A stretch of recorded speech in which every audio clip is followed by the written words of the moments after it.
So what we want you to do is to be as comfortable as possible. Simply answer the question in the way that it occurs to you to answer it, except if you could, please bear in mind what the question was. The question, right, and plug that question somehow into the beginning of your answer. So that the topic sentence then comes out on the recording, that the people who are hearing it know what it was in reference to what subject.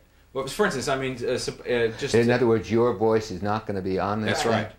Oh, that's exactly right. Oh, that's right. Now I get the challenge. So just to give you a hypothetical example, suppose I won't, but suppose I asked you a question, why do you think people move to Reston? You could answer the question by saying, well, number one, they do it because X, Y, Z. But if you said, well, I think people move to Reston because, sure. That way it sets up the answer and we wouldn't have to loop back through and then get you to say it over again. Sure. Okay. That's our laziness. Yeah. The other thing is we need to be aware for ourselves how much time you have to give us. We are sort of counting on the morning. Oh, I'm in no rush at all, and I figured I'd take you all out to a place for lunch, and then you'd be on your way. Oh, that's very kind. Right. Very kind. Marvelous. Yeah. Okay. Vicky, do you want to do with the level? Incidentally, was that a nice place where you stayed? Very comfortable. Very comfortable. Yeah. Nice atmosphere, sort of rustic, and yet the rooms are all right up to first-rate modern. Did you have your dinner there, or? No, we got here about 10 o'clock. We hit a considerable amount of traffic. Listen, no, he's not going to tell you this, but I'm going to tell you. Yeah. Here we go. We had an interminable gastronomical lecture on the way up about the absolute sort of ambrosia-like quality of White Castle hamburgers, of which this man is, the world's greatest expert and aficionado. We ate dinner last night at the White Castle in Edison, New Jersey. Okay? And you're still here. And we're still here. We're still here. Well, No thanks to Tom, right? You lived through it. Frank intelligently brought along his own roll of Tums. Nobody else did. But Frank was in great shape. I won't say the same for the rest of us. And in addition to that, we also hit a ton of traffic coming in across the Staten Island and the Verrazano Narrows. Everybody was coming back from the shore, it looked like, everybody in the world. Yeah. So it took us well over an hour just to make that one crossing. But it was fun. Tom, we'll never let Tom forget. I can see. I'm very embarrassed. Just for the record, and to get a little bit of a level check, if you could take a look at that and just sort of read that in so that we can... Sure. Yeah. Hi, Anna Marie. Good morning. They got me wired for sound. Oh, wow. This is Good Anna morning. Marie Scott. Hi, how are you? And this is the noble team from Reston, VA. Oh, my goodness. Why? The film crew is out running around with that. So if you can hang in there, I'll be back this afternoon, so to speak. Okay, whenever you're ready. All right. Good morning. My name is Robert Simon, and this is Monday, August 25th, 1986. We are taping an interview for the Reston Home Owners Association, and they have my permission to use this material. Okay. You all right? Okay. And I gather this is a slideshow, not... Yes. Yeah. The only problem is the Wilson from these two. Oh, don't shift around much in this chair? The channels are completely separate, so we can erase Okay. one out. Oh, okay, good. That's good. Yeah, terrific. Okay. No problem. Okay. In this book, the Reston book, you're quoted as saying that we started out with a program instead of a plan. What people could be offered when they moved here rather than what we would do with the land. Why did you think that way about Reston, about what you wanted to accomplish? What was behind that way of proceeding?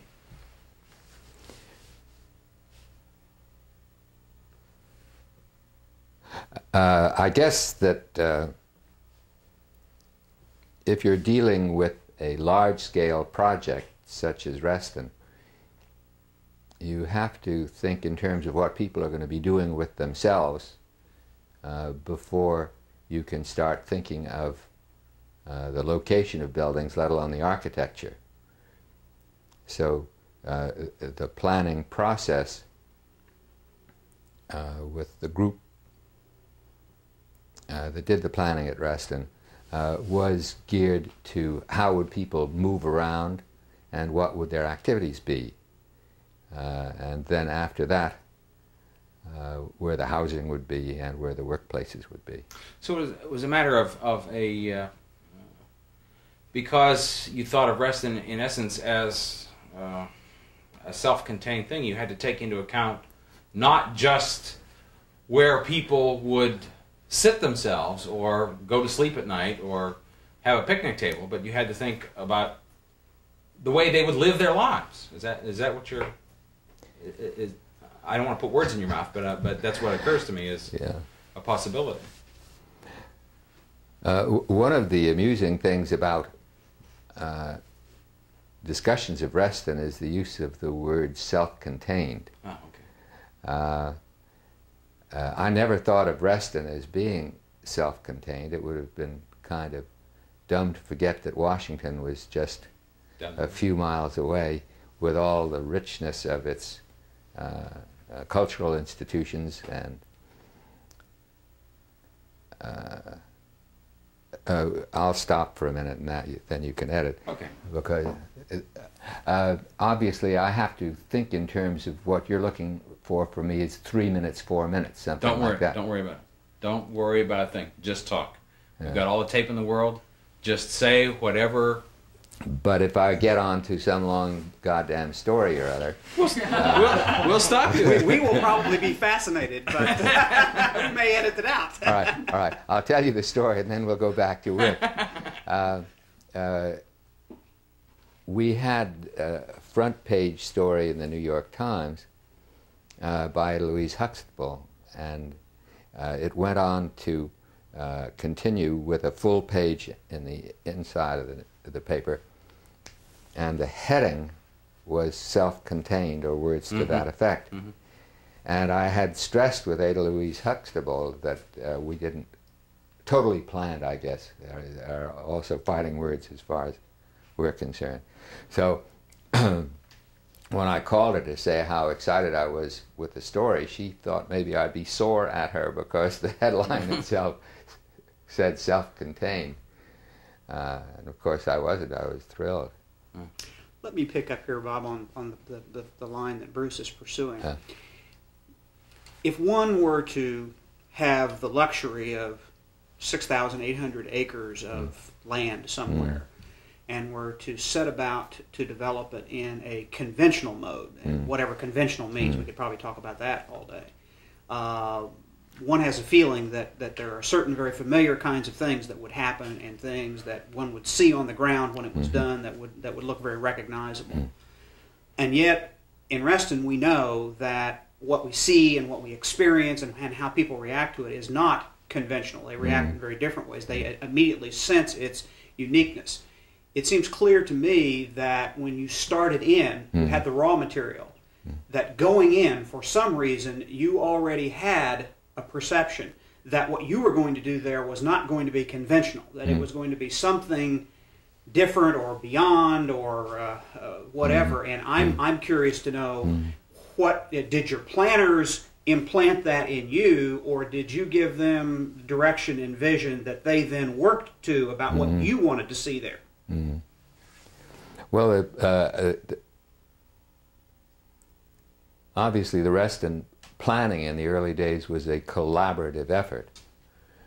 I think it's fair to say that the program was something that I had developed by living as many years as I had and seeing the frustrations of people in the city and the frustrations of the people in the suburbs in living their lives, going to work, enriching their lives and their children's lives. Specifically, when I moved with my wife and 2 children to Syosset, Long Island, not too far from here, we had this perfect, quotes, setup of the isolated 5 acres.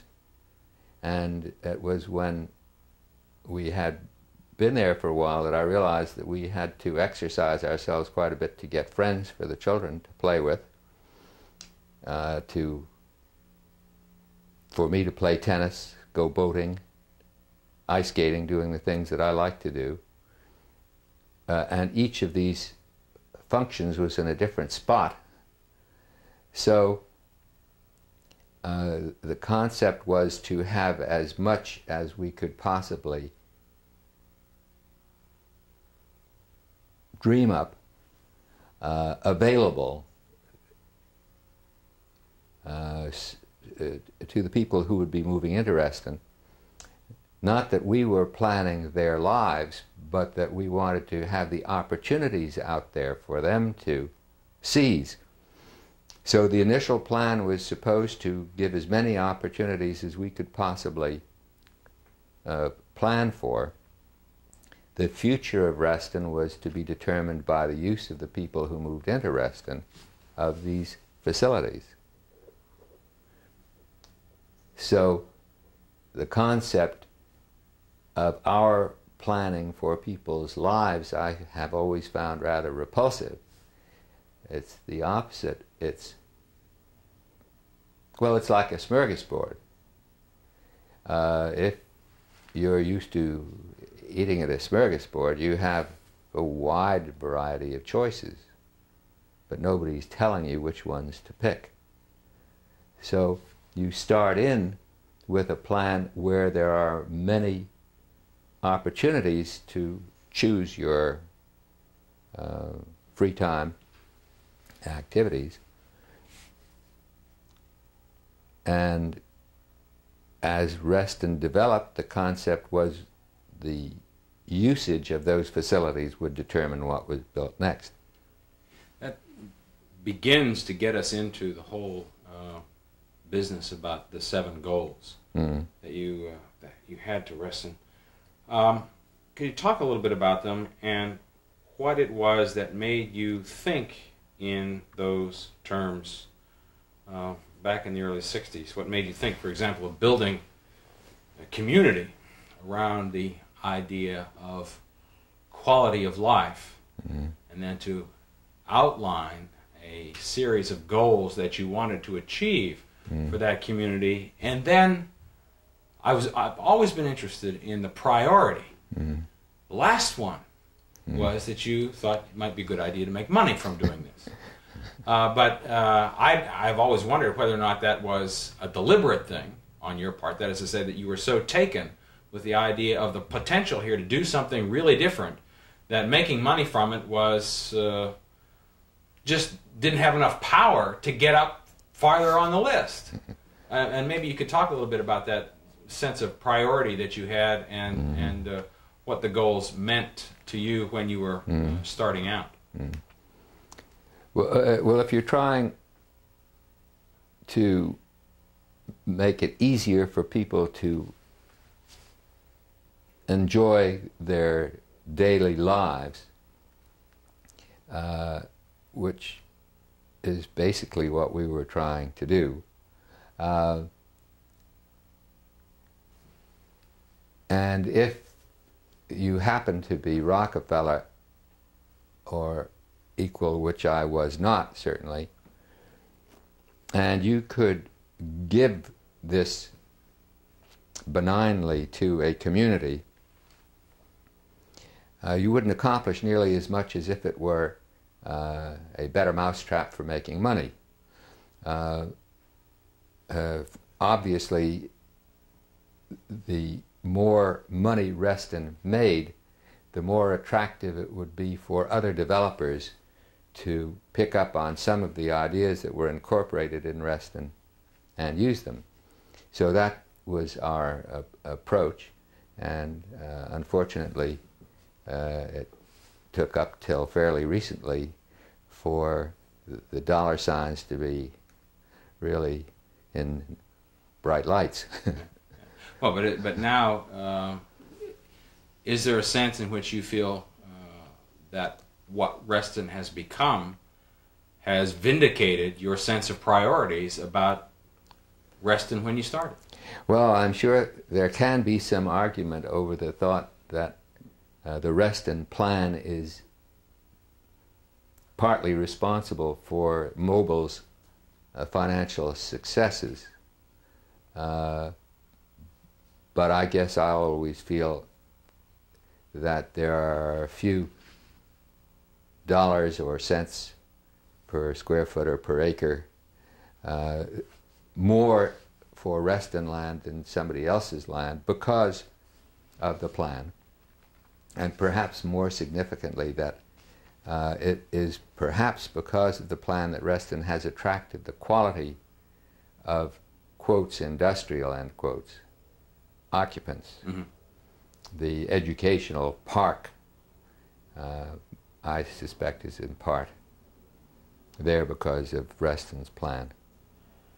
Bob, let me jump in again if I can. Bruce, I'm sure you saw this, kind of baited a hook for you there to try to get you to say that people were more important than money. Did I miss your question? No. In terms of, I did want to hear you speak to the question that of whether or not the order of the goals, the fact that the financial success happened to be at the bottom, was in some sense an expression of priorities in your thinking. Yeah. Okay.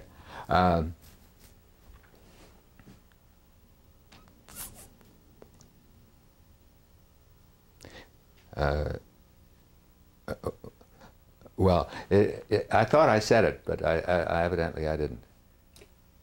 When I suggested that, well, let me try to say it again. Instead of being argumentative, I'll be cooperative.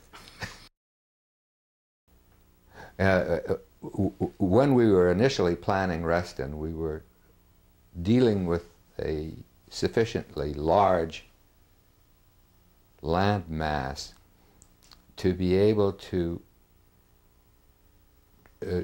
try to push the state of the art a little bit, to try to think of things a little differently than had been thought about before, to build in ingredients that might not have been all put in the same way before. And our emphasis was constantly, how could we make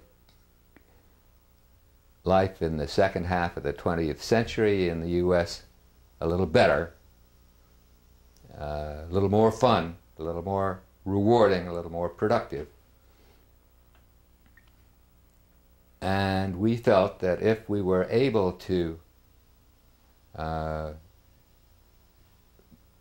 do something in this area, and it were financially successful, that this would then suggest to other developers to go and do likewise. So our initial emphasis wasn't on how to make more dollars per square foot or per acre or whatnot. That was to be a byproduct. Our initial emphasis was to look for ways in which to make life more fun, more easier. See, this is interesting to me because I have never heard anybody put it quite this way. That is, that what you were about, if I could use the term, was you were creating a parable.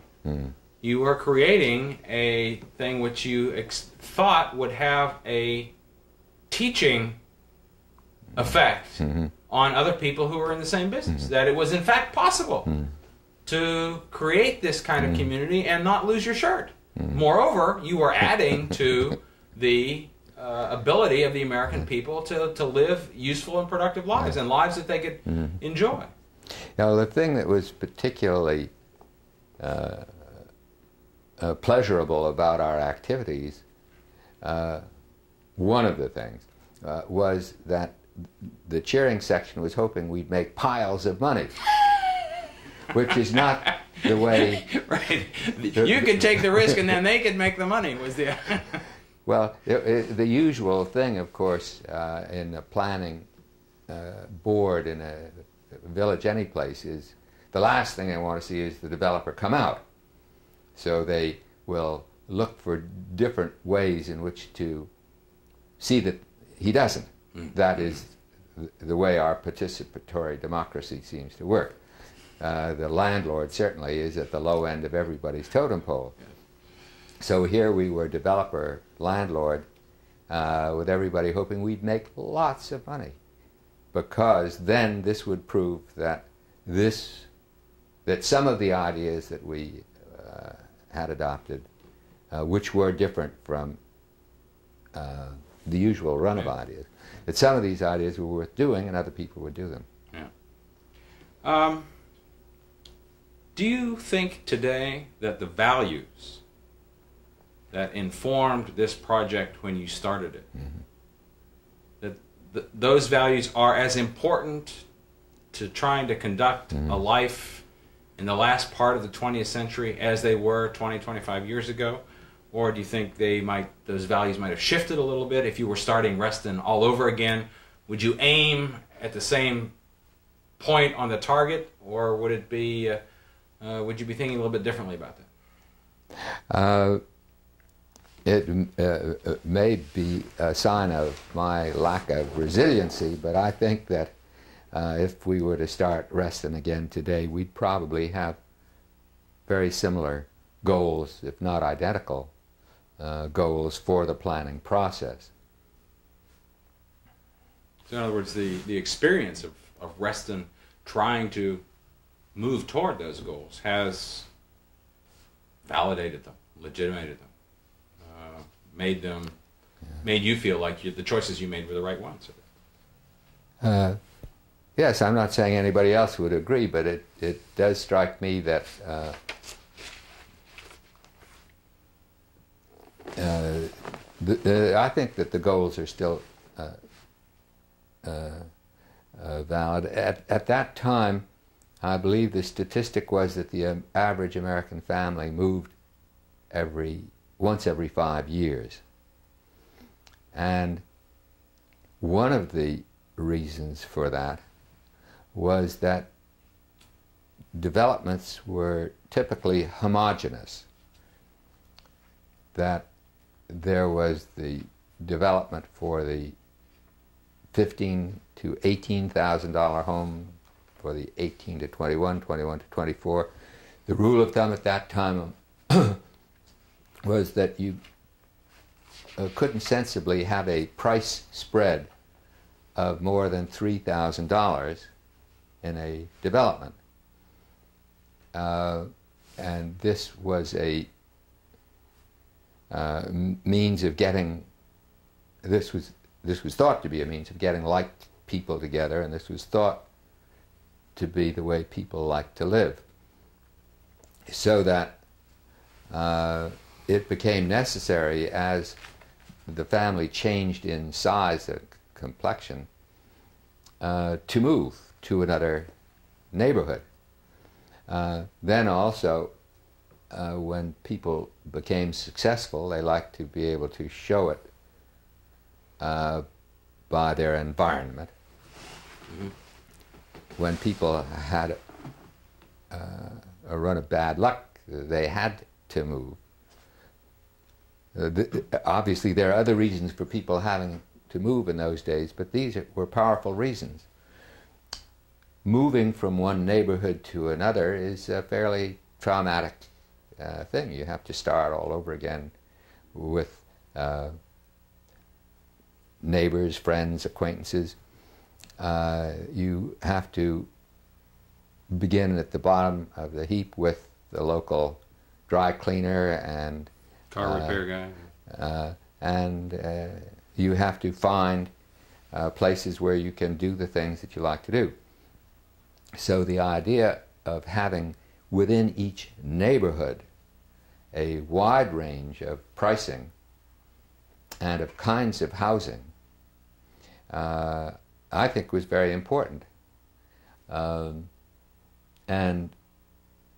in our very first block of townhouses, we had a range from $21,000 to $46,000 in one single, I don't mean 90, I mean in one structure. We had that price range. And I think I'm living in one of them. I think that one neighborhood goal was a very important one. Certainly, I take great pride in the number of registered soccer players in Reston, and that's not just an accident. You have to have the facilities for playing soccer. You have to have a field, and I guess there are more fields per square inhabitant in Reston than in most places. And still never enough. It seems like there's an inexhaustible supply of soccer players. Yeah. That's right. I was hearing you say something earlier that really was a kind of a key point, I thought, that I hadn't really thought about. You were describing the experience that you encountered with your wife and your young family as you moved to Syosset, and the degree to which it was necessary for you to go schlepping in different directions to find the rewards and the outlets for your time and energies and leisure and so forth. And I guess what I heard you talking about... We're covered. Sorry. Oh, okay. I guess what I heard you talking about there was that something about what Reston's all about, and you're thinking about what Reston's all about, is the necessity for people not to have to compartmentalize their lives, but that there's a sort of a sharing built into the whole way the community is constructed that avoids that necessity of having to compartmentalize the different things you do and the different people you do them with. When Ed Sullivan had one of these things running up his trouser leg or wherever, and he was in Red Square in Moscow, and they were busy shooting away, and he was talking, and then he would say, and over there is Lenin's mausoleum, and they'd say, cut. Now Ed, and so then they cranked him up again, and he said mausoleum 3 times, and so it's gone down in history as Lenin's tomb. Very good. Good.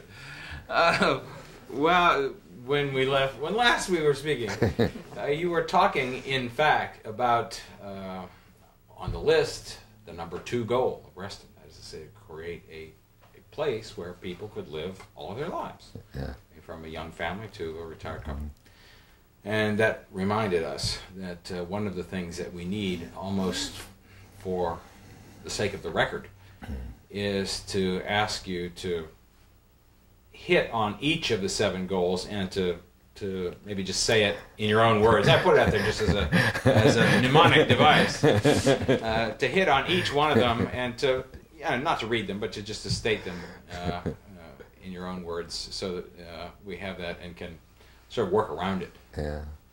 So if you want to talk about, so say you've been talking about number 2, and if you can just talk a bit about state each one and say whatever it is that occurs to you to say about it. Yeah. First one's about leisure. Right.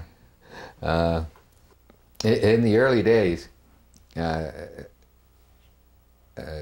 some of the critics of what we were doing used to talk about this as a totally planned community, and Big Brother with his heavy hand. And this was quite a misapprehension of what we thought we were doing. I used to say in meetings with new groups who had formed their cluster association that nobody is going to run up and down the walkway hollering all out for French.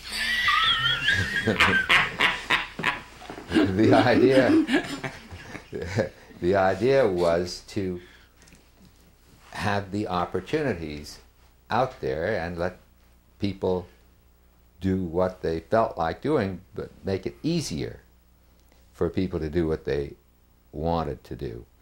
The little community center was a 5,000 square foot facility,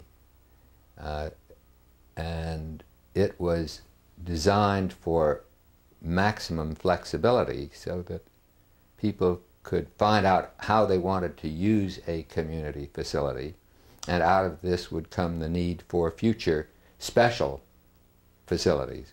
So in this initial community facility, we had live plays, movies, lectures, aerobics, karate,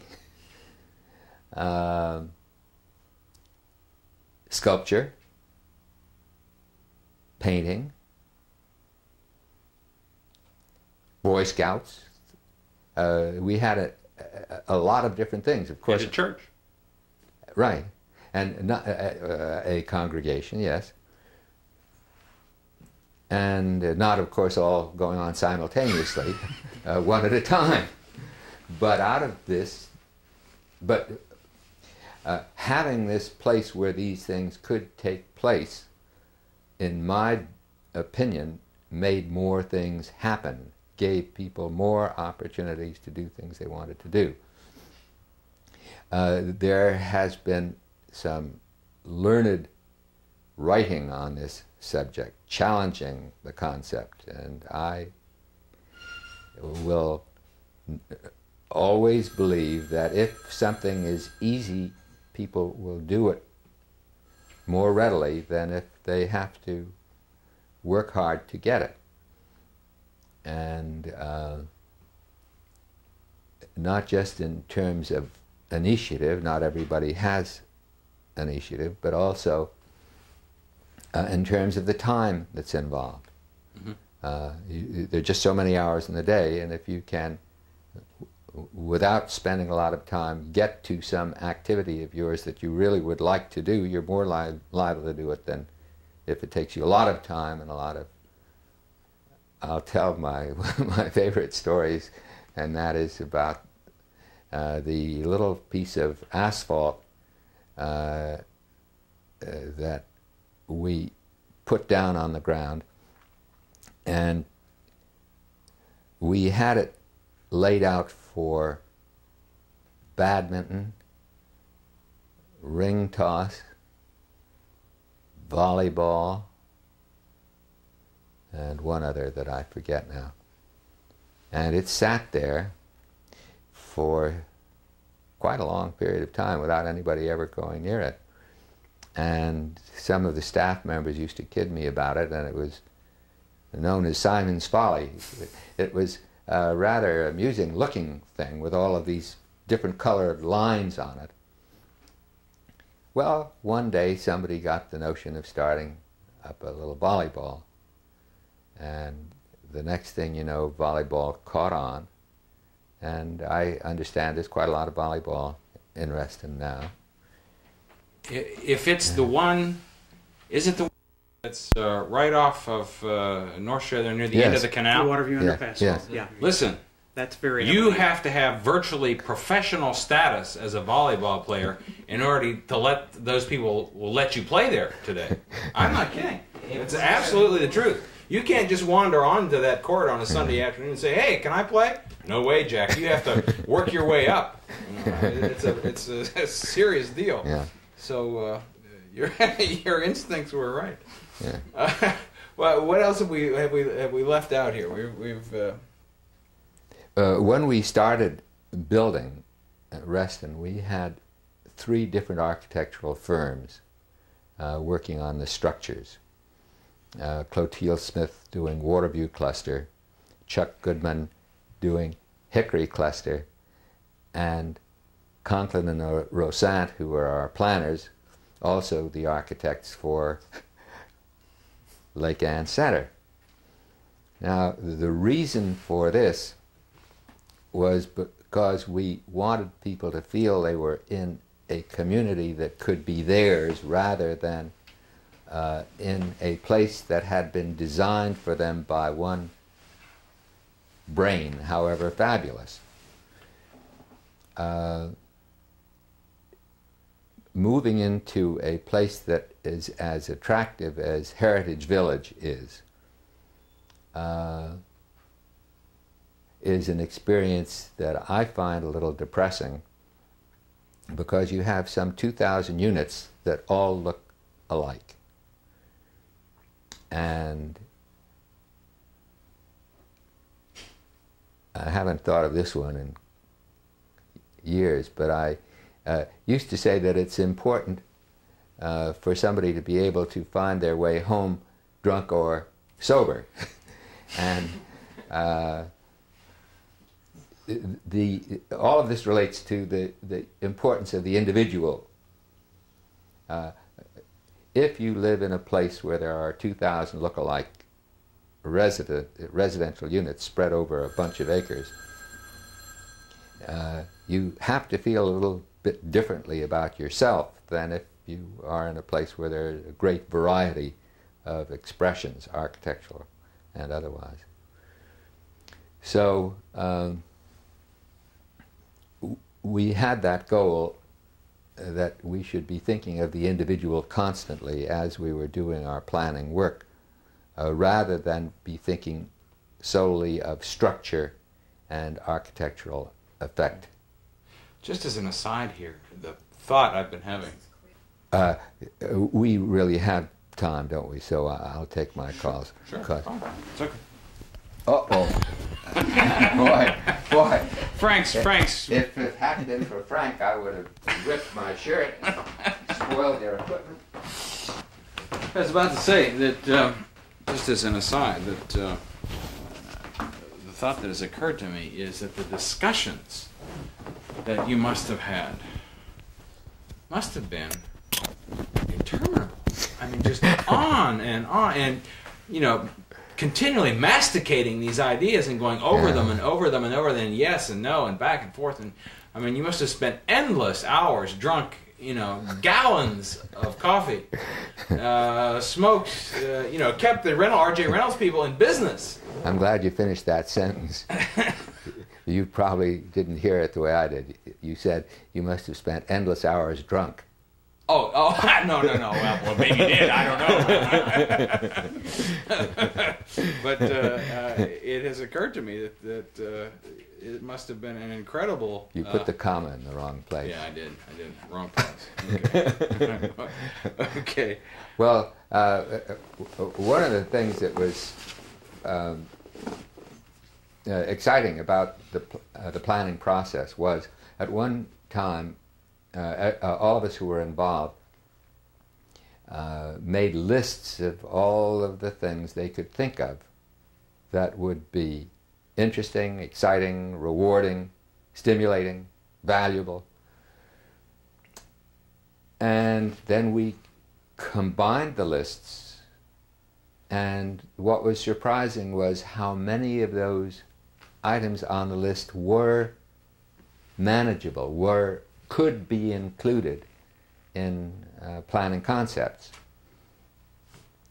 Again, not that everybody or anybody would have to do everything, but that it was possible to have these opportunities out there for people to choose among. Mm-hmm. And that was part of the planning exercise. We got quite a few of the items on the list in our thinking. Do you want to attack any more of these? Because I've got tons of questions here. So. Well, we've done live and work in the same community. Oh, yes, and we've covered number 7, the financial one. I think you really have spoken to the use of leisure time, and I have a couple other questions a little bit later on that attack that from a different point of view. So, if there's anything else that you can say about any of the others, that would be yes. Look, it's now what, like 10 o'clock? 10:15. We couldn't decently eat before 11:45 anyhow. Sure. Right? So... hey, here he comes. Right. Look out. So I'll take my call. Good. Fine. Go ahead. Talk, if you would, about your concern about natural beauty and preserving and embellishing the natural beauty. I mean, I live on the lake. Yeah. You know, that fountain is right out my work window. Yeah. I can sit and watch that thing virtually 12 hours a day, and I love it. And it works most of the time. It works all the time now. Were you there when it didn't? Yes, I was there when I wasn't in where I am now, but I lived in Reston when the performance of the fountain was erratic. But you know, and I think that what's there now, certainly with the addition of the lakes, that's a much more beautiful place than it was when you got it. So talk a little bit about the importance of natural beauty to Reston.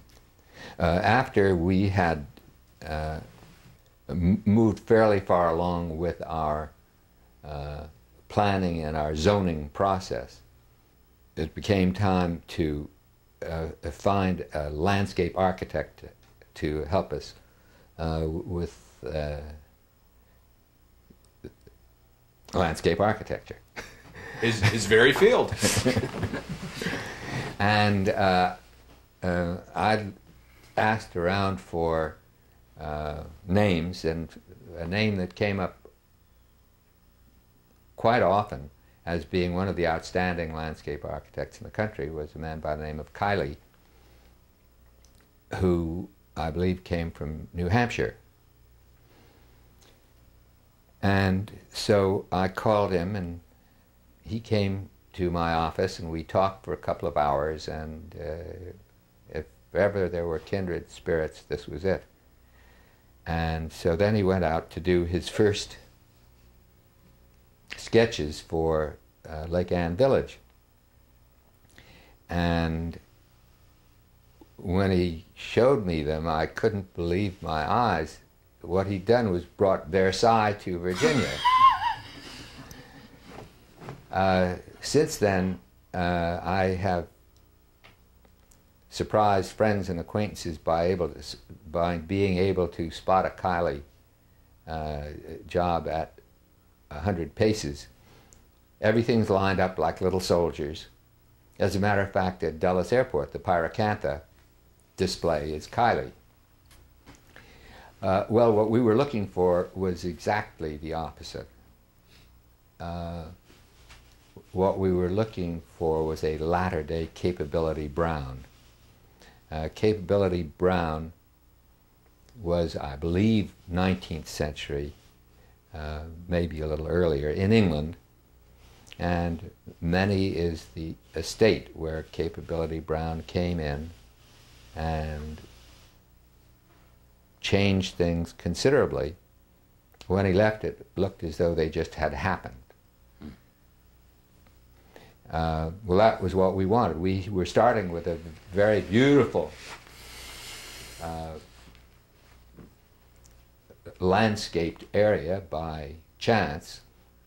We were going to disturb it with structures, and then when we were finished, we wanted it more or less to look like it had just happened, except for occasional tricks, like the fountain in Lake Anne. And this was Jim Rosant's contribution, one of his many contributions, thinking of the fountain in Lake Geneva. I spent a year of my working life in Geneva, Switzerland. So yes. When I first came to Reston, I knew exactly what I was looking at. Yes. Well, that was the model for Jim's fountain, only this one doesn't go up quite as high. Of course, the jet d'eau in Geneva it runs about 200 feet in the air. I mean, right. It's a gorgeous thing. Unfortunately, you were too successful. I mean, the place looks so much like it just happened that we now have the problem we have. People don't believe that it takes somebody taking care of it to make sure that it continues to happen. And managing it. And managing it. So that the trees don't die, the lakes don't silt up, and so on and so forth. Let me press on a little bit. People say, you hear it all the time, Reston's different. They're not always sure what the content of that difference is, but they do say that Reston is different. The ad campaigns that Mobile runs says, they say, come to Reston. The notion that we're working in this presentation is the difference. Reston is different. What would you say are the things that distinguish Reston, that make it different from the run-of-the-mill suburban thing? I mean, this is not Greenbelt after all. This is not Bowie or you know, one of those other crazy places around. It is different. What's the content of that difference? Well, I've often been asked to what extent Reston is different from a normal subdivision, and it strikes me that there are a couple of areas where it is different from the norm. One is in the variety of housing types and prices. Of course, when we started, putting townhouses in the boondocks was something that hadn't been tried before. Almost a contradiction in terms. And we went through a lot of bankers before we found one who thought it would fly. My favorite story on that subject is of the banker who said, "Why do you start with so many townhouses on spec? Why don't you just put one townhouse next to the sales office and see how they go?"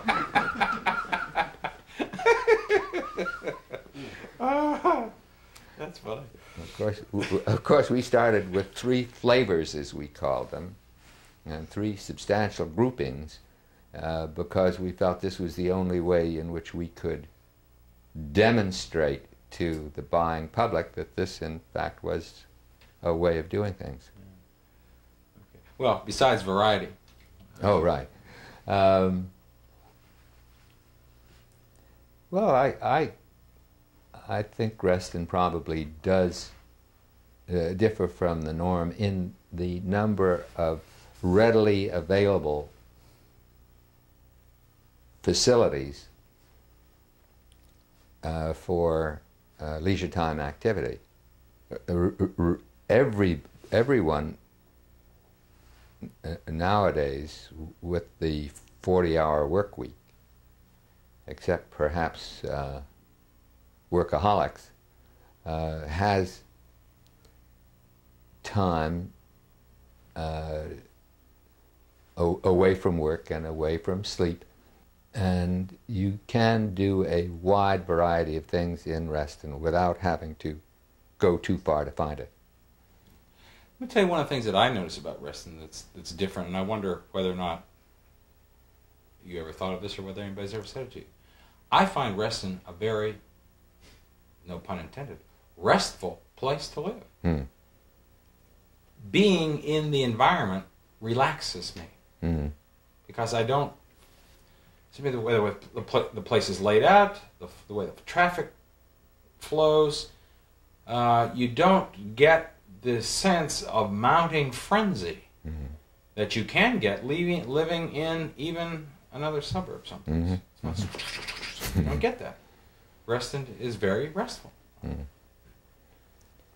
Does that ring a bell with you? Well, one way in which Reston is different, I believe, is in the ability to go from one place to another on foot. We thought this was quite important in our early planning. It was a concept that had been expressed at Radburn in New Jersey, and long before then, Leonardo da Vinci was commissioned to design some new towns to ring Milan, and he decided that it would be a good idea to separate pedestrians and vehicles. And so he had his plan based on a walk system. That brings me to another point. One of the things that Jane Jacobs says in the Life and Death of Great American Cities is that one of the things that makes a place vital is ensuring foot traffic.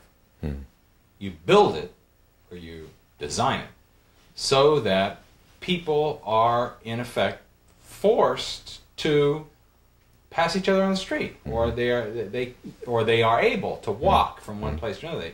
And it's one of the great things about New York City neighborhoods at work is that you've got the bakery here, you've got the deli here, you've got the insurance agent here, you've got this, that, and the other. And I always thought that one of the reasons that made Lake Anne so attractive was that it's made that way. You have people living above the stores. And one of the reasons why Hunter's Woods ran into trouble was that you didn't have that.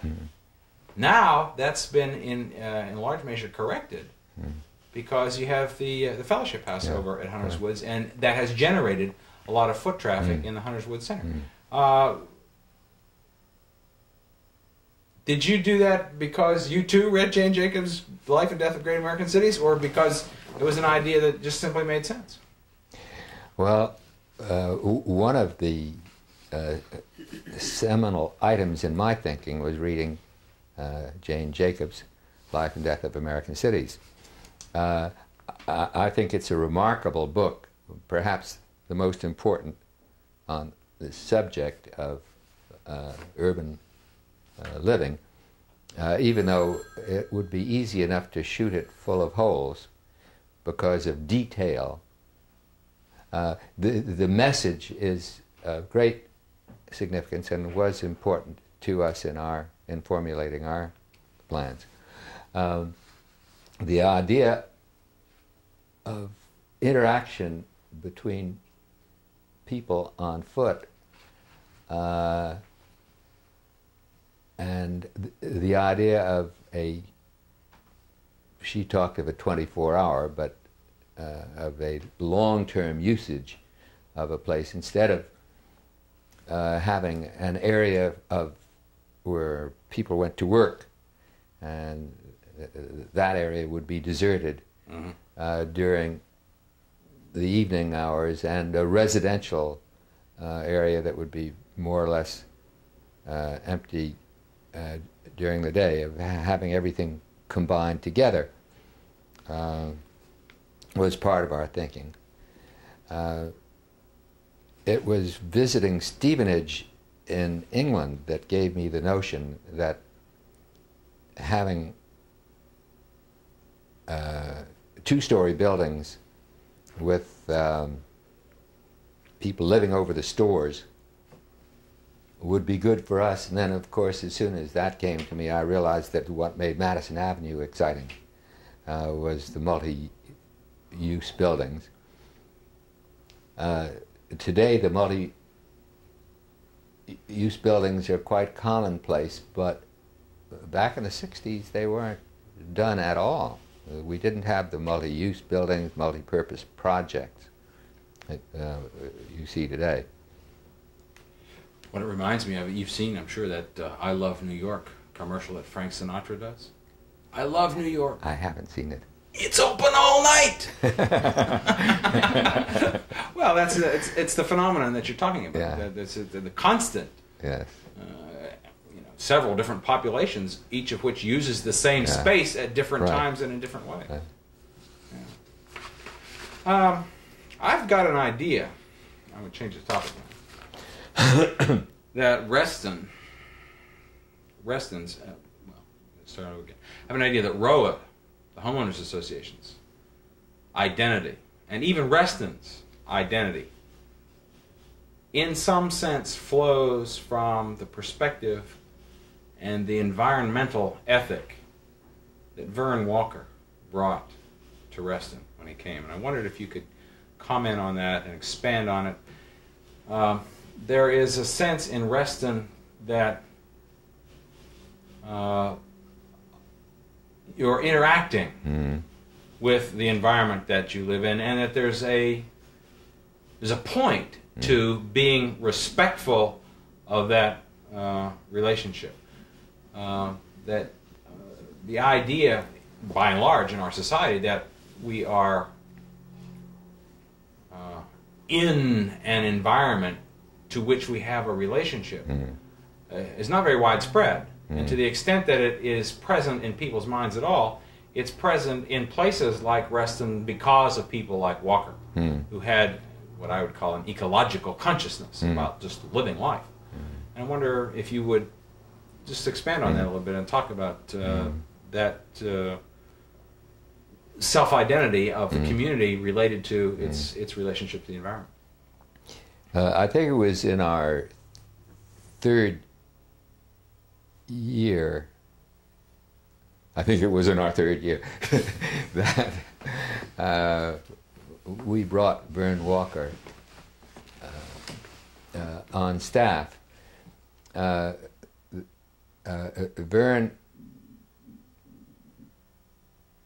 filled the bill wonderfully as an interpreter of the relationship between people and their natural surroundings.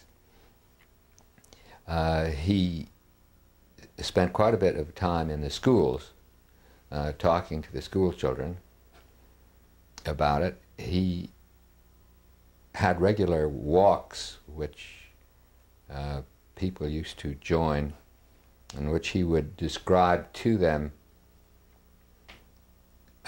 how the various things, the various aspects of the natural surroundings had gotten there, and by that I mean geology as well as man and nature. And he fostered people's interest in growing things by becoming a middleman. He did some wholesaling, as I remember it, buying bulbs and other kinds of things to plant, making them available at cost to the people who wanted them. And he instituted a plan for the people, which we had done before flooding Lake Anne, or before flooding the valley that became Lake Anne. We went in there and we pulled out dogwoods and, well, I forget now the varieties, but we started a nursery, and we had the nursery for several years. So Vern followed that up, and before construction sites were ripped apart, people were given the opportunity to come and help themselves to whatever natural phenomena were there that were going to be destroyed in the bulldozing process. I guess Vern pushed the individual garden plots, and I guess they're still there. Waiting lines. And that garden plot thing was something that I had run into in Europe, and I hadn't seen it over here, and it took hold pretty well. Of course, we had the first garden plots were on Mount Reston, where we had a third-hand Ford engine and a rope tow. So on the 4 or 5 days in the year, I remember that. when we had snow sticking to the ground, the fans could go tearing up the hill on the rope tow and come on down. Yeah, I'd forgotten about this. That's right. I forget, but I think it was Mount Reston, elevation 72 feet. Could I pick up on this sure. point just a little bit about your comments about Vern?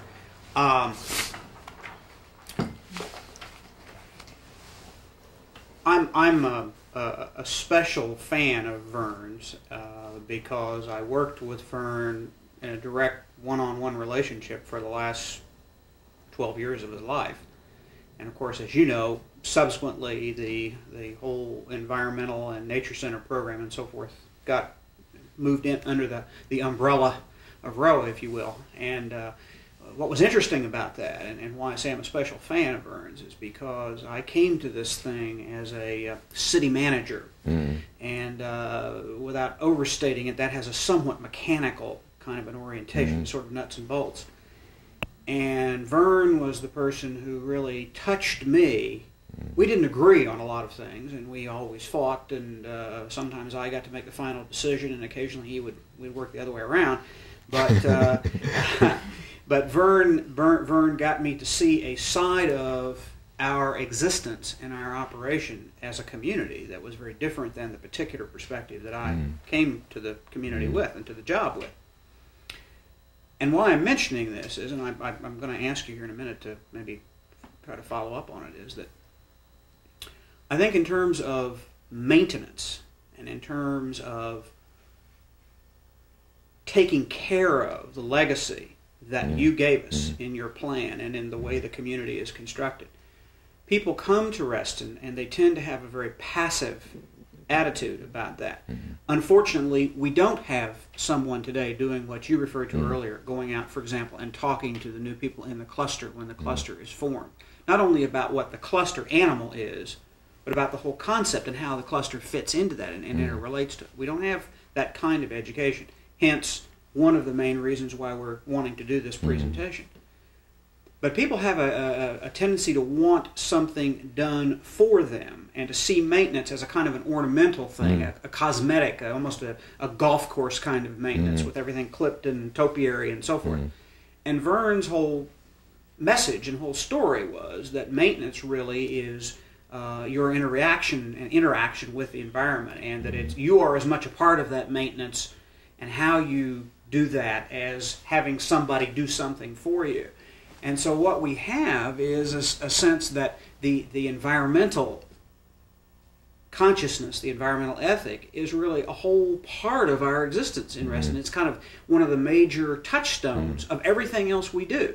And educating people in that, in the sense of the whole community as our classroom, is one of the key legacies that Vern left us, and one of the key jobs that RHOA's about. Did it occur to you when you were doing all this that somebody was going to have to take care of that? I mean, obviously you went and hired Vern, but I mean, was it your idea to build a community which had an ecological consciousness about it?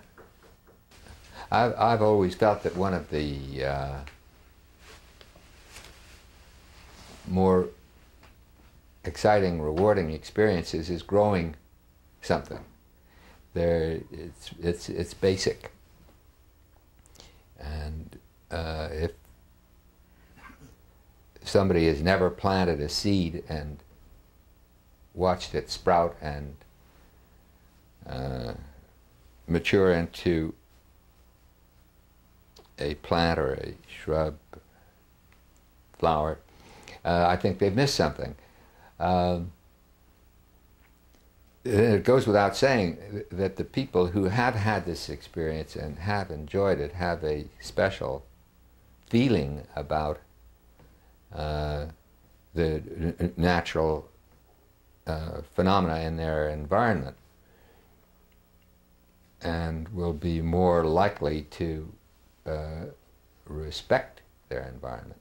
The work that Vern Walker was involved in was work that I had hoped would be expanded a great deal more than it has been.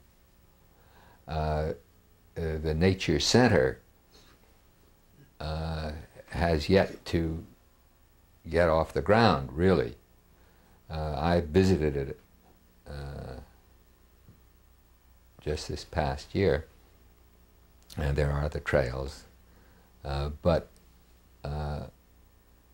the idea of having it a combination of a museum, if you like, in which identification is done for you, and much more importantly, a laboratory where people can work in a greenhouse or outdoors,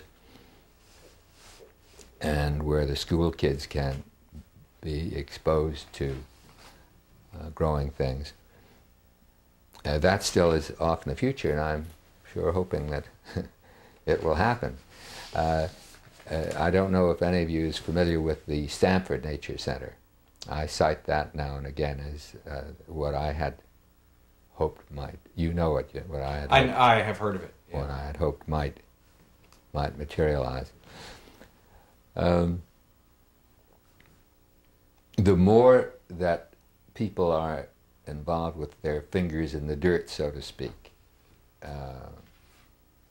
the better looking the community is going to be for everybody, even those who are not interested in the process, because of the greater numbers of people who will have a respect for their environment. Let me switch topics.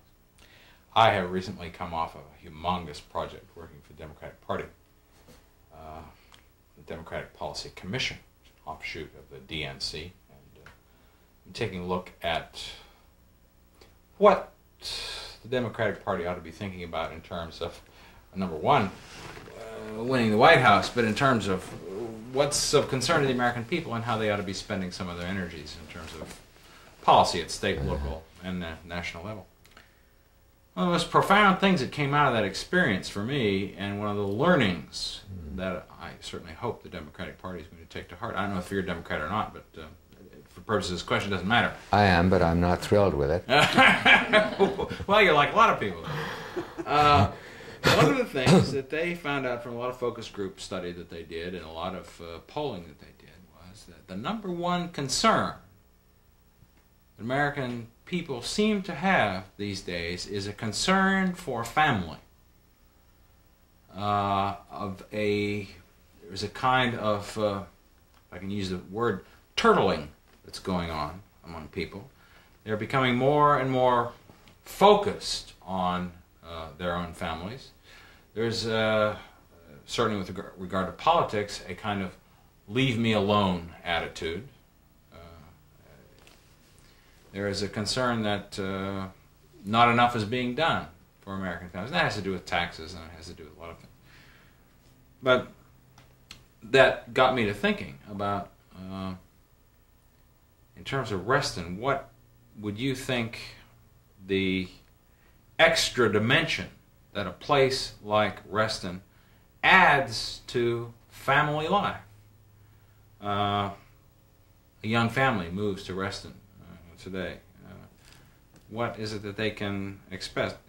What possibilities are there for them? What choices does a place like Reston open up to families? Well, I guess maybe more than ever in history, the importance of family is critical. We have certainly lost our cornerstones of feeling secure in the world because of the bomb.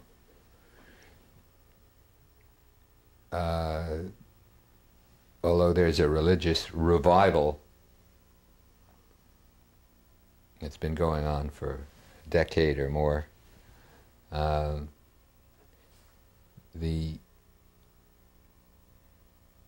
strength that people gain from their worship is less than it used to be. And I guess our respect for our institutions isn't at its lowest ebb, but it still isn't as great as it might have been. So the family is an important cornerstone, and a lot of the byproducts that we anticipated would come from our planning for Reston was in strengthening family ties in several ways. One, if there are opportunities for families to do things together naturally and pleasurably, they'll do them, so that the father, after work and weekend relationship to his children is easier if there's a place where they can go for a walk, and there are other places where they can play ball or tennis or swim or whatnot.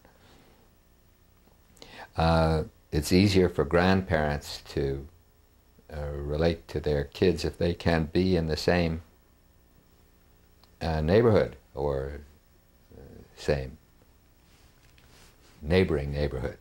The whole business of family life is strengthened when the generations can live near each other and when they can have things to do with each other. Is there such a thing as a typical Restonian? And if so, what is that? I hope not. I hope. Oh, excuse me. I slipped on that one. No, I start all over again. Good answer. I hope there isn't a typical Restonian. I hope that Restonians cover the entire range from arch conservative to wild-eyed liberal. We've got that. From jock to egghead, and of course of all colors and creeds. It was exciting in the 60s to have an open community in Virginia. Our banks took Is exciting a euphemism for daring in that sense? Well, the reason I say exciting is because for a period of 3 weeks it looked like we wouldn't have any bankers at all. They caucused, and as a matter of fact, I got Ted Keel down from New York. Ted Keel, a very able, very sophisticated labor lawyer, who was used by both sides for, what's the word I'm looking for? Arbitrator? A mediator? Arbitrator, yeah. Both sides liked him as an arbitrator, and I brought him down to case the situation and to advise us as to what we might do if we ran into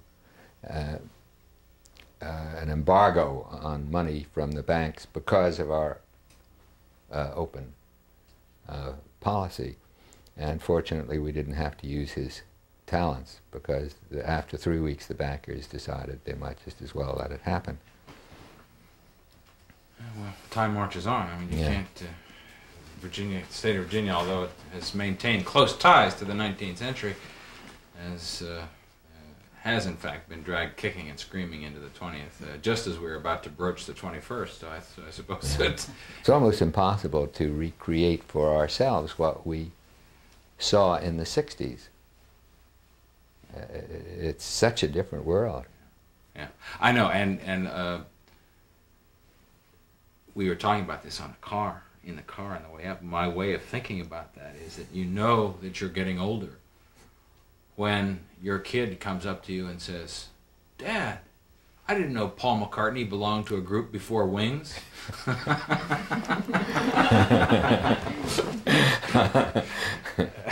So, yeah, time marches on. Reston Home Owners Association is the institutional, for better or for worse, has become the institutional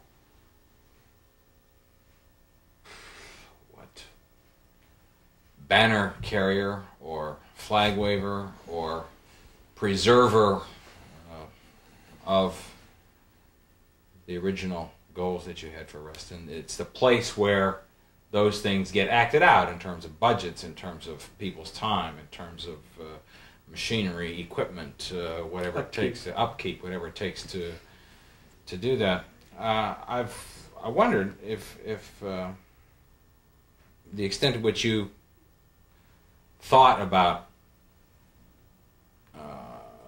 that process, that is to say, the necessity for somebody to take that over, because as I have understood the way Reston got started, there wasn't a whole lot of thought given to how this thing might look 10 years from now, 20 years from now. I mean, you had a vision, you had a dream, but the nuts and bolts part of getting that working, keeping that working, was a problem to be solved later. Now we have to meet with the bankers kind of environment. And I wondered, as you look at Reston now and you see what's going on, how do you see the way RHOA functions in this regard?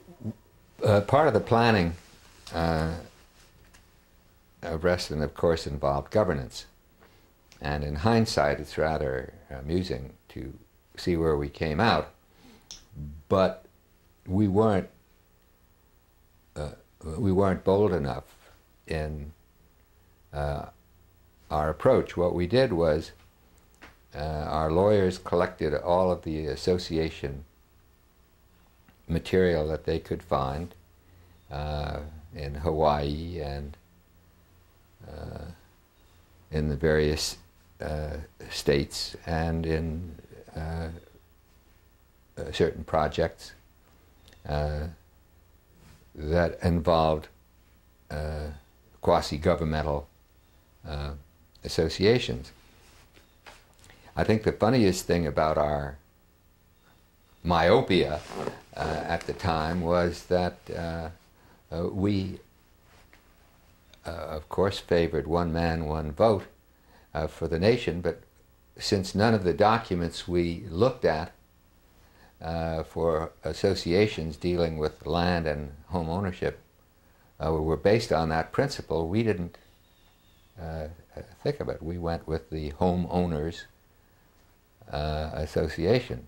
If we were to start today, I would certainly favor one man, one vote, and I would favor a fairly young franchise age, because it does seem to me that with voting comes a certain amount of responsibility.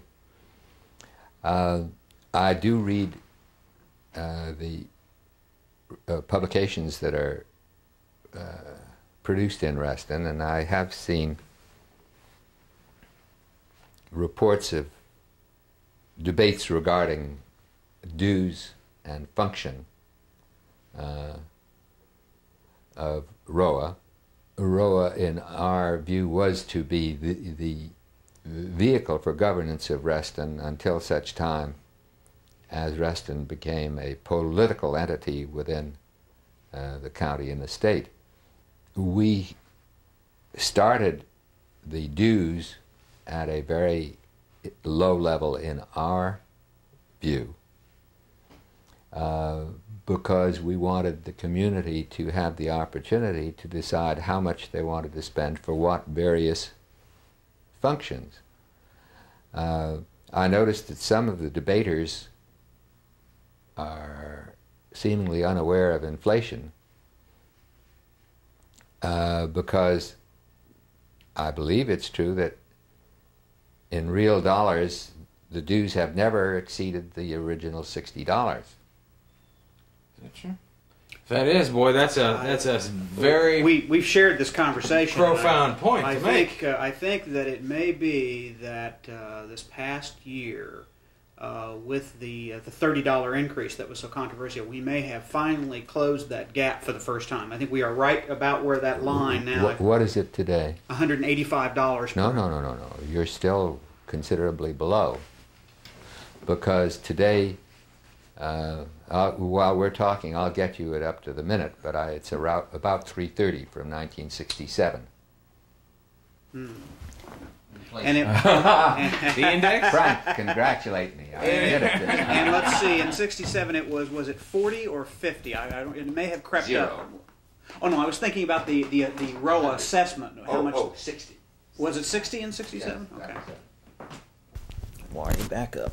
In any case, that's a phenomenal thing Yeah. that, in essence, people are at the same place as they were 20 years ago. A little less. With respect to the dues, and everybody just it's bitch and moan whenever the new assessment figure comes out. But people, for one thing, that people just don't understand. I mean, if they lived in Columbia, it would cost them twice that. Anyway, to pick up that thing, I was making 2 points. Point number one is that the assessment, as far as I know, has never been more in real dollars than the initial assessment. And the second point is that, in our view, the initial assessment was a low assessment because we wanted to give people an opportunity to decide what they wanted to do. We never envisaged RHOA as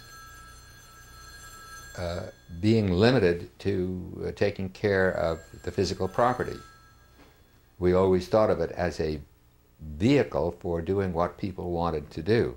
I believe that is also a point that has not been thoroughly understood.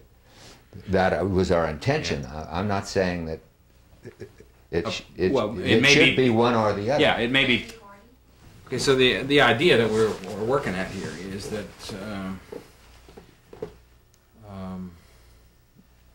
in an overall sense, let me go back to what you said before you just got up. That is to say that you never had it in mind that the Reston Homeowners Association would be limited to simply, we think of it as cutting the grass. Right. But that it had a responsibility for the total ambience of the total community in some way, and in some way perpetuating that, doing whatever it needed to do to make Reston as a notion into not simply a noun, but a verb. Something that kept moving on. You were about to say, or got halfway into saying, it seemed to me, that of course it might very well be that the people of Reston decide that's what the Reston Homeowners Association should be, a grass cutting organization. Sure. That, I take it, would, if not wound you deeply, would at least disappoint you considerably. Yeah. Yeah, we all certainly hoped that as the years rolled on, that RHOA would get involved in cultural activities and in athletic activities, and not think of itself simply as a groundskeeper. One of the things that disturbs me about the way some people think about the Homeowners Association is that there's a sense that because if you buy property in Reston, you have to belong to it. I mean, you just have to. That's part of what goes with it. Travels with the deed. There's ownership in the association, and there's a certain element that says, well, we really don't need to worry about all this business of bringing people along and educating them and so forth, because they are bound by this business anyway. A lot of people think RHOA has a captive audience. Oh, right.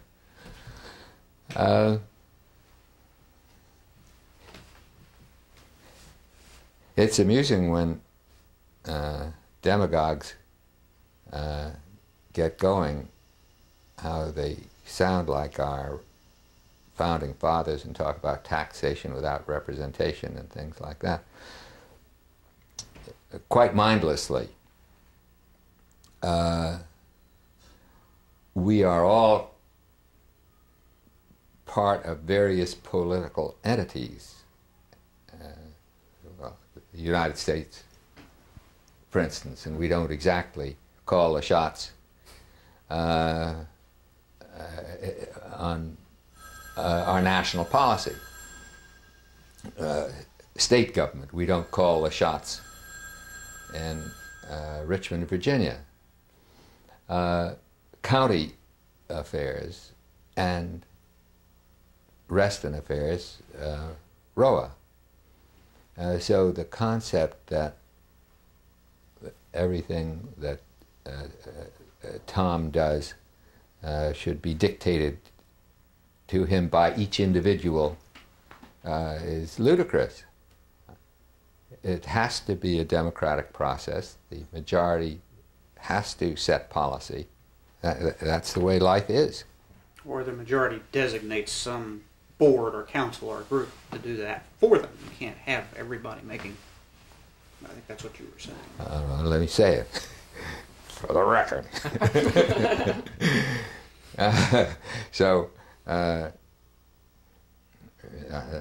The democratic process means that people vote, and with their votes they designate the people to carry out policies that those people represent, so that to the extent that a Democrat votes for a Democratic representative, he's setting policy if the Democrats win. Switch topics. I want you to talk about the importance of common ground. Why that notion is significant. The institution. No, I don't mean the common ground coffee house. I mean common ground in the sense of shared space. Oh. Because that's, I think, I don't know if it's unique to Reston, but you don't sure find that idea very many places. Yeah. New people have a hard time really understanding that. Yeah. I've often been asked, why so many layers of government, of operation at Reston? Aren't the cluster associations redundant? Don't you already have RHOA? Well, the decision to have cluster associations was very self-conscious, very deliberate, and it's easy to say why. If there were no cluster associations, then all of the decisions for all of the various pieces of ground and equipment would be made from a central office of RHOA. And that would mean that the individual expression would be very much diminished. There would be much less opportunity for people to choose what they wanted and how they wanted it done. The essence of a townhouse grouping is common land as compared to individually owned property in a quarter-acre, half-acre, 1-acre subdivision. If you own your own house on a plot of land, you and your family decide what to plant, when to mow the lawn, and this can be a chore, but it also can be very rewarding. So the idea was that each cluster grouping would have the opportunity to decide how they wanted to operate and what they wanted to do.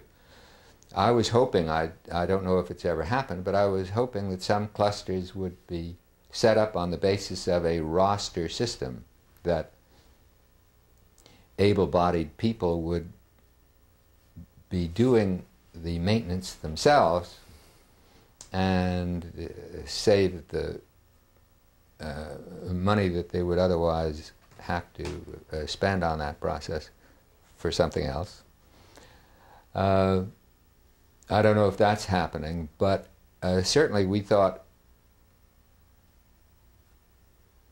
our staff should be in competition with the rest of the world, so that if a cluster decided that the Reston organization was doing a lousy job, that they could hire somebody else to do the job for them, some local landscaping group come in and do maintenance.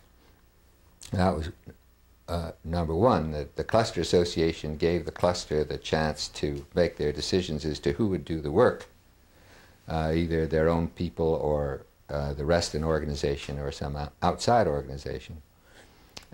Secondly, they would decide how much of the cluster they wanted to have in trees, how much in open ground, what shrubs, what flowers they wanted to plant, what playground equipment they wanted to have, and that this would be much better for them to have their decision for their own group of 50 to a couple of hundred houses, or I don't mean houses, I mean residences, than if it were all decided centrally. Variety of expression, importance of the individual, all part of this cluster association concept. How do you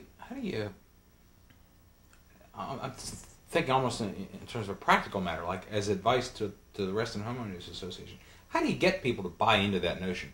I mean, what that runs contrary to is, you know, centuries of the common law tradition of individual ownership of property, as opposed to the ownership of property in common. And a lot of people really balk at, you know, God damn it, you know, you can't tell me I can't have an oak tree in my front yard if I want one. You can't tell me I can't paint my door blue if that's what I want. How it's mine. You know, it's the first person singular possessive pronoun. How do you change people's consciousness about that and start thinking not me, mine, but our? And I want to add something, if I may. I'm querying you also. It escapes people. It absolutely escapes them, except the few thoughtful people that may stop and ruminate about such things, that it's the existence of this shared common land concept that gives life to and makes it possible. That becomes the catalyst for creating all these benefits that people otherwise like very much. They are intuitively drawn toward the advantages, but don't understand that with those advantages, the linkage is that what created those advantages and the things that make Reston unique are this, in a sense, giving up a part of your... See, in a biological analogy, the common ground of Reston is its circulatory system. It's what carries life to the entire town. People don't think of it. All right, you got to give me... You can turn this part off for a minute, because I got to think a little bit Okay. to see how to put this.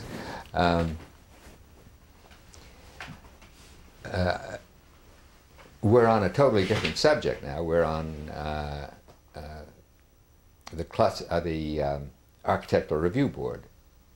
Well, that plays into it. Stick, if you will, with to not to the paint the door blue business, but the idea that Tom was expressing of the difficulty that people have with this notion, yet their intuitive response to the fact that this is in fact a good thing. Well, all right. So, question: isn't a park something people are all used to? In a sense, yes. And isn't that the same thing, philosophically? No? But you see, they don't own the park. Yes, they do.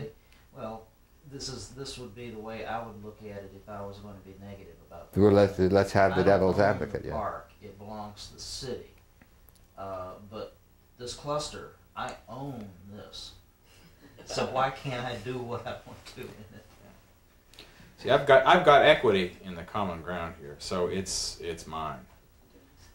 I don't have any equity in Central Park. You know, that belongs to Mayor Koch, and you know he's not doing a very good job as it is. So there is a very clear division, I think, in a lot of people's minds between what they own and the fact that ownership of public land in the form of tax dollars and in the form of citizenship doesn't occur to most people. A park is still something you have to leave and go to visit. But here we're talking about my little piece of God's green earth, it's the old frontier rugged individualism, ownership, I think next to sex, individual ownership of property may be the second most interesting, value that we have as Americans, and that people have a really hard time merging the two concepts, the shared ownership with the individual right. Well, let's stay off the soundtrack for a minute longer, because I'm so puzzled by this. It hadn't occurred to me that this was a problem. I don't think it was in the beginning, but it is now. It seems to be with the latter. All right, so are we saying that, I'm being dumb at the minute, what's that great park in Washington? Rock Creek. Yes. Rock Creek Park? Oh, heavenly place. Well, is the idea that the people of Washington don't own that park? Oh, it's on the other side of town. It's not where they live. Yeah, but the cluster, that's in front Oh, of my I know house. some lucky people who almost live in it. They live all around it. But most of the people, the idea that seems to be coming with a lot of people moving into Reston, that the park that I'm used to is in the middle of the city, and I live in suburbs, or it's over on the other side of town, or it's 6 or 7 blocks away, and it's a square area. We go over there to play ball.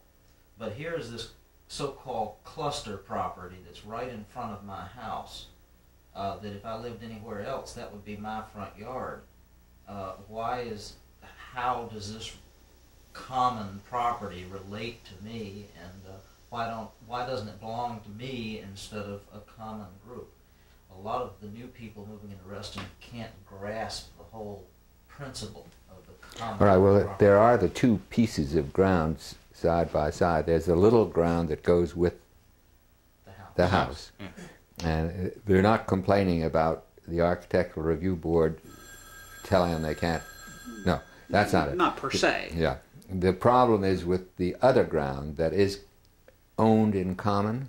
And what about that? Yeah, or RHOA open space, the little fingers that go and provide buffers between They really don't housing and that kind of understand thing.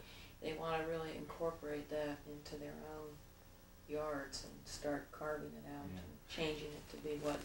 It will happen, for instance, that in the fall, RHOA will go around and say, I'm sorry, but you can't dump leaves here.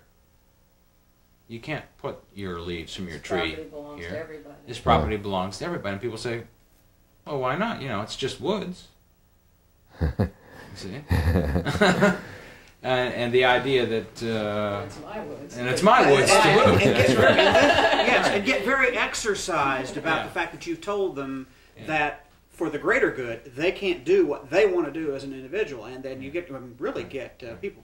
That strikes a real raw. That the management of this forest and making sure that these trees continue to stay healthy requires you to behave in a certain way toward them. Mm. They say, who needs this? When I bought in here, I bought an equity interest in this ground. You can't tell me what to do with that. All right. But the cluster association can tell them what to do. So is this a battle between RHOA and the cluster associations? I don't think so. I think it's a battle in people's minds. Conflict of values. We're attempting to try to find a way to go back to sort of our purpose here with this the presentation. Trying to find a way to get people when they're absolutely fresh, when they've just perhaps signed the deed, so to speak, and had closing, and before they've really started to even live on the property, to begin to educate them about the fact that living in a community that is planned and constructed the way Reston is, using the PUD concept or the PRC zoning, RPC zoning, requires them to think about their responsibilities and their rights as a property owner in a different way than, and to hopefully participate in that sharing. Mm-hmm. Common land also means a common set of interactions and common set of responsibilities. It's more than just a contract. Yeah. All right. There are 3 levels, and I am not yet clear in my head as to where the misconceptions are. Level number 1 is the individual and his ownership. Number 2 is the cluster and its ownership. Number 3 is RHOA and its responsibilities and ownership. Exercises and discussions and dialogue that we've been going on about the Nature Center and the concept of the Nature Center and what ought to take place within those confines. Yeah. We have had a terrible problem in communicating and having any kind of an effective dialogue at all with the folks who live immediately adjacent to the Nature Center property. Yeah, Let me give you some examples of that. Sure. I read about people it. who live in the Soapstone cluster, for example, which is perhaps 80 townhomes or so, right immediately, hard up abut one of the pieces of the Nature Center. People who live in some of the single-family detached homes a little further on down Glade Drive on the other side of the Nature Center have persisted in an extremely vehement way in fighting and resisting almost any idea or at any level of plan that we've come forward with that suggested that there were going to be activities programmed in to the Nature Center, that the very notion of having the Nature Center wasn't just to have this 40 or 70 acres of land sitting there kind of fallow and pristine, but rather that it was an active verb, again, rather than a passive thing.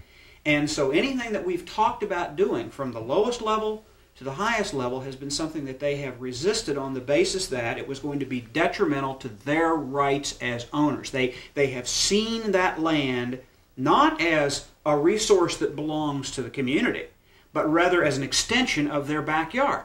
And that anything we talked about, they didn't want it to go on there because they felt threatened by that. And it has escaped us how to communicate to them that that's what Reston's all about, that there are a lot of other people in this community who had to give up a lot of things, including apartment owners, people who live around down in Lake Ann Village where there's a relatively small amount of common land. They had to give up something in order to create this resource that was there for all of our benefit. And that's the way Reston works. That's the ethic that you buy into when you buy into Reston.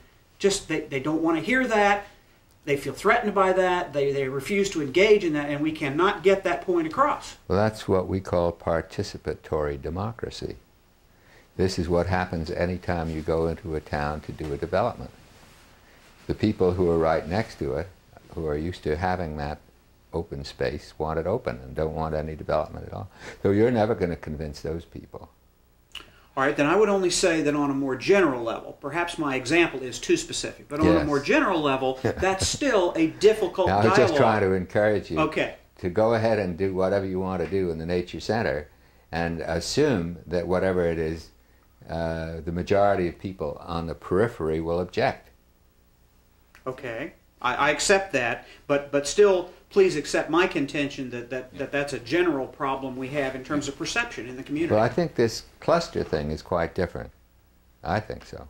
Well, but to get back to the purposes of this program, I think the mental problem, at any rate, is quite different because in the cluster, you're dealing with however many it is, 100, give or take, families, and their land right there, whereas in the Nature Center, you're dealing with 25,000 families and their land down there. But the same process of thinking about the thing happens in both places. As I say, there's an attachment that people have to an expansion of personal ownership into collective ownership, and the fact that anybody else can, in some way, even if it's their own neighbors, can say this can't happen here. It gives people problems. There's something I want to pick up, because for purposes of the program, what I'd like you to speak to is why it's important to think this way. All right. Well, for new people coming in who have never thought this. Let me see if I can't get clear in my head first before I shoot it out of my mouth. Because it seems to me that what you said was something that had nothing to do with the Nature Center. What you said had to do with the concept of common ownership of the cluster And the anarchy, what you were describing, was an anarchistic approach. I don't find the nature center anarchistic at all. Yeah, no, I agree. That's a difference. So if we're talking about the problem within the cluster, I think I can be helpful. I don't think I can do you a damn bit of good with your nature center. Well, my nature center example was only intended to be a metaphor for a larger difficulty we have in communicating about the notion of that it is this. I find the cluster sharing. one so easy, because obviously if there are 100 families, each guy can't do what he wants to do. That's see, I have a problem still. I think if you think about the idea that that RHOA is, I'm stretching a little bit here. I'm stretching a point. RHOA is the cluster association for all of the other people who don't live in townhomes, including all the people who live in the apartments and all the people who have single-family detached. In other words, besides the nature center, which is only 70 acres of the nearly 1,000 acres we have, there are still parcels of land that to which the use is planned for a community-based system, which is just as much the right of somebody who lives clear across town to have access to and use of as it is trying to somehow protect rights of the people who are immediately. There's a give and take there we're having difficulty with. All right, well, the give and take on the nature center I can't help you with. Okay. Because that you're going to have all take. It's built in. Yeah. So in the cluster, I think that's very simple. Now, what do they want to do about the rest of it? Is it? It's not a question of budget. What's the problem? Let me give you an example. We've been putting little property markers down where common areas are in Reston. Just so people know that they can where not to dump access their those leaves. areas and that kind of thing. And also where but not also, to dump. you know, what is the common property? And I get phone calls saying, "You put a property poster in my yard," and I'm saying, "Well, we put a property poster there. It's not, you know, your yard. It's, you know, it's common area that belongs to everybody in Reston. Or people are walking in my yard, and they're walking in, you know, a spur that's open space that belongs to everybody. People are really having enough trouble. You know, they want to incorporate all those small parcels into their own fence lines. And their Word, territoriality, yeah. is a real problem. Okay. Okay. Let me take a shot at it. I think I've got it. I think we're trying to ask Mr. Simon to answer something we're answering ourselves. That's the problem. Yeah. The cluster concept is fairly widespread today. When we were planning Reston in the early 60s, it wasn't that common. The cluster concept basically says we want, to a certain extent, to pool the land resource so that we can get benefits for everybody that you cannot get when you divide up all the land amongst the people who are living there. Picture the subdivision with fences dividing each of the properties, and each person has his house sitting more or less in the center of his land, and each person has his rights to develop his land as he sees fit. One person might want to have a miniature forest of trees on his property and live in the woods. In the next lot, you might find a family that were sun worshippers that wanted to have a swimming pool and lawn and no trees. We can see examples of this all over the country. One thing is for sure, that the only place you can circulate in this community is on the road. in a car on the sidewalk next to the road, if there are sidewalks. Cluster concept has a different approach. It says, let's develop a planning philosophy for what kind of a landscape we want, whether we want it a wooded landscape, whether we want it more open. Let's be able to circulate through it on a common walkway so that people can walk through this land and enjoy it. It seems to me that you get a great deal more enjoyment out of living in a cluster development where you share in the pooled land resource, and you can move through the entire neighborhood on foot, surrounded by trees, shrubs, flowers, lawns. Also, the cluster concept makes it possible for playgrounds to be more extensive, more interesting, more fun than one could possibly have on a single family lot.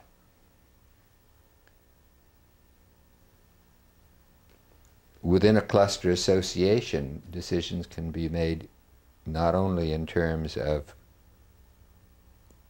what kind of a playground to have, what kind of landscaping to have, but possibly other amenities. There's no such thing as a free lunch. People have to give something up to get that. They have to give up the right to develop the land the way they, according to individual taste. Yeah. Obviously, it's inherent in the cluster system that people have to give up their rights to do precisely what they want with every piece of land that's within their view. Okay. Along that line, question very similar. One of RHOA's tasks through the Design Review Board is to maintain the architectural integrity of the community. Why is that so important to do? This is a lot tougher, of course, to handle, particularly since I personally don't think the color of the doors should be part of review. Depends on how far you want to go with it. Yeah. The issue is, why is it so important to maintain the architectural integrity of the communities? Yeah. Another function of RHOA is to people an architectural review board with sensitive, competent members. And I better try that one again. It's all right. New lingo today, Bob, just as a reminder, is that it's now the Design Review Board rather than the Architectural Review. I don't know why, but we changed that. Fine, okay. A part of RHOA's function is to have a design review board. This board should be made up of people who are dedicated to the community and have competence in some areas of judgment. As an aside, while I'm stewing around here, one of the things we set out to do was to set up design criteria which would govern the operation of the then Architectural Review Board. And we had many a session, and we never were able to get off to the first principle. Predefining this stuff is impossible, we found.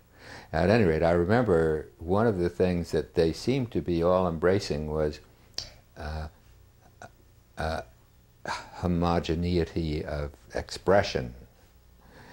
And then the sensitive use of materials and this kind of stuff. So I came back from a jaunt to England, which was a fascinating thing, where 8 British planners and 8 from the U.S. sat down in a heavenly place called Ditchley Park for 5 days to talk to each other. And on the way back, I stopped in a little village, and I took a picture of a building and brought it back to the Architectural Review Board. This building was made of, just marvelous, was made of slate, glass, wood, brick, and stone. And any one of the four of you and I, to make five, would give their eye teeth to own this house. It was so heavenly. And a little one, too. It wasn't huge. So it's a little tough to... So much for homogeneity. A little tough. Now I've got to get off the dime here so that we can get on another subject. I know you want some help, and I'd like to give it to you, but I'm having difficulty because I think they've been going a little too far. I can talk about clotheslines, but that's not what you're interested in. Now, what the real issue here is that there is, the way Reston is run, is that there is a group of people whose job it is to protect, for whatever it means, the architectural integrity of the town. And in my way of thinking, what it relates to is what I said a minute ago. That is to say, there is a line that must be defended between variety and which is good, and anarchy. And well, I can handle the case where they went in and you went in and repaired a house. How did that turn out? We are just about to go to foreclosure to collect the money because we have not been able to get the formal owner to pony up the cost of the repairs. Yeah. So we got the work done, and the house is now habitable. That's the first foreclosure by RHOA, right? It will be. We have just sent them a letter giving them 30 more days, and if it's not done in 30 days, we're on the courthouse steps. Yeah. All right. Well, I can see that. All right. But. And I can see the clothesline, all right, and I can see the storing of trailers and boats and things. But that's not what you are after. Let me just ask you a very straightforward question. Just give me quickly what your response. Why would you not develop a community with a design review board function, or a community such as Reston? I would. Okay, why? Oh, I see what you're saying. All the things I just mentioned, but not the one that you're talking about. What's the underlying value? Why would you? What's the key underlying reason why you feel that you would do this? To keep it from running downhill in terms of maintenance. Oh, and of course dollars, sure. Property value. Property value, sure. But where I'm having difficulty is with your anarchy, because I think a little anarchy is a lot of fun. Well, it is, but you see, it doesn't take very long playing around before it does start to go downhill. And the next thing you know, somebody comes in with an idea to do something that is really beyond the pale, and if you don't say up front, I mean, there's certain things that are just not going to be done here. Yeah. Then when somebody comes in, and thinks that the greatest architectural innovation in the world is to design a house that is built of baling wire and looks like a chicken coop. Well, they're not concerned with that. They're not concerned. For this exercise today, we're not concerned with the design of the house, because they're not designing houses. We're concerned with their having RHOA tell them, or the design review board tell them with the house that's there, right? We're not dealing with we're also talking about the fact that, for instance, I belong to the Episcopal Church in Reston. We had to submit plans for the church that we wanted to build on the property that's owned by the Diocese of Virginia in Reston, the corner of 606 and Reston Avenue. And we had some difficulty getting those plans through because they weren't terribly thrilled with what we wanted to do, and going from the sublime to the ridiculous, we're even venturesome enough to offer a theological critique of the architectural plan. Now, I mean, there is be that as it may, there's a reason for that. And what we're after here is why it is somebody has a say about that, other than the people who own the property and who are spending the money to build the building. Unfortunately, I've been remembering something that I'd forgotten for years that I will now tell you.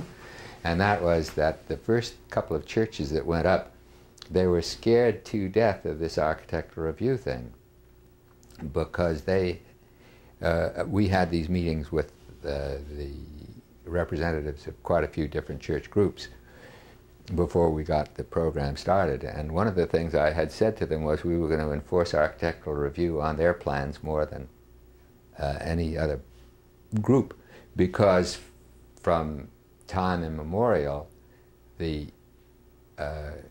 houses of worship had represented the supreme visual experience for the people involved, the great cathedrals in the Middle Ages and whatnot.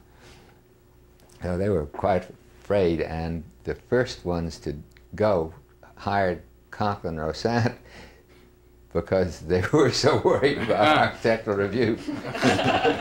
Go to the source, go to the top. I said, well, that's not the idea exactly. That we don't want them all Conklin Rossant. And then I had this vision of the year 2000, and a book being published, which would be the Churches of Reston. And this would be the most wonderful cross-section of the best of architecture in the U.S. During the period. Of course, Columbus, Indiana did it, and Reston didn't. Do you all know Columbus, Indiana? I don't. That's the Cummings Foundation and all of the wonderful things they've done there. Let me leave this off for a minute and go to something else, because it relates to the same thing, and maybe we'll pick up something that's useful there. Quotation. Bob Simon would never compromise on quality. Heard that a lot. It's a statement often made about you, and in fact, a lot of people will say that your refusal to compromise on quality ultimately led to the financial difficulties that you had with Reston and so forth. I now know from this conversation that you basically feel the same way. But how would you translate that concern for quality, and now picking up some elements of the conversation we've already had, into the day-to-day running of an organization like the Reston Home Owners Association? Arguendo.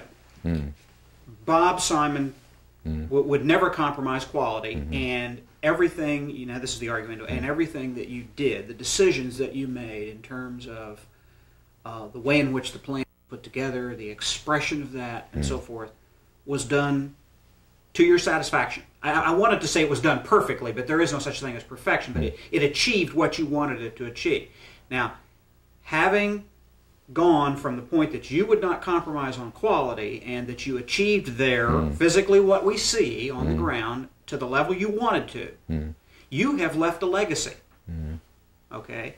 And in terms of day-to-day stewardship of that legacy, in terms of physically what you have wrought, RHOA is really charged with the responsibility of carrying out that and keeping up and preserving that quality level. Am I speaking along the same? Okay. That's exactly right. Okay. All right. Okay. All right.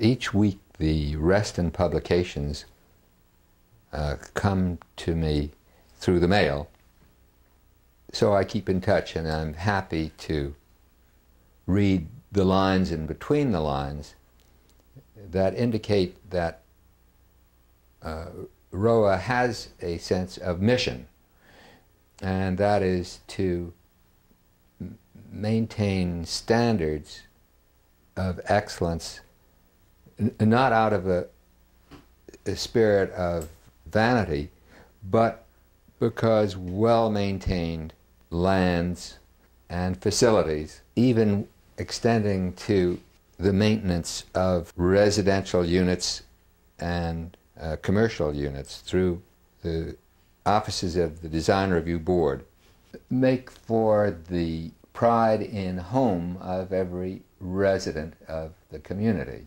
That's what I was trying to say. Is that any good? Mm-hmm. Can you clip that and put it together? We And, can make something. I want to tell you a story, and then you about ready to wind this down? Yeah.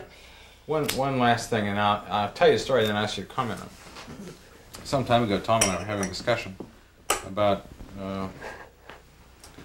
the process and the task of interpreting what the Reston Home Owners Association is and does to the community. And I said, you know, I believe that the reason that Federal Express has become such a successful business in this country is that they, from the beginning, knew what business they were in. They knew and know that they are not in the package delivery business. Mm.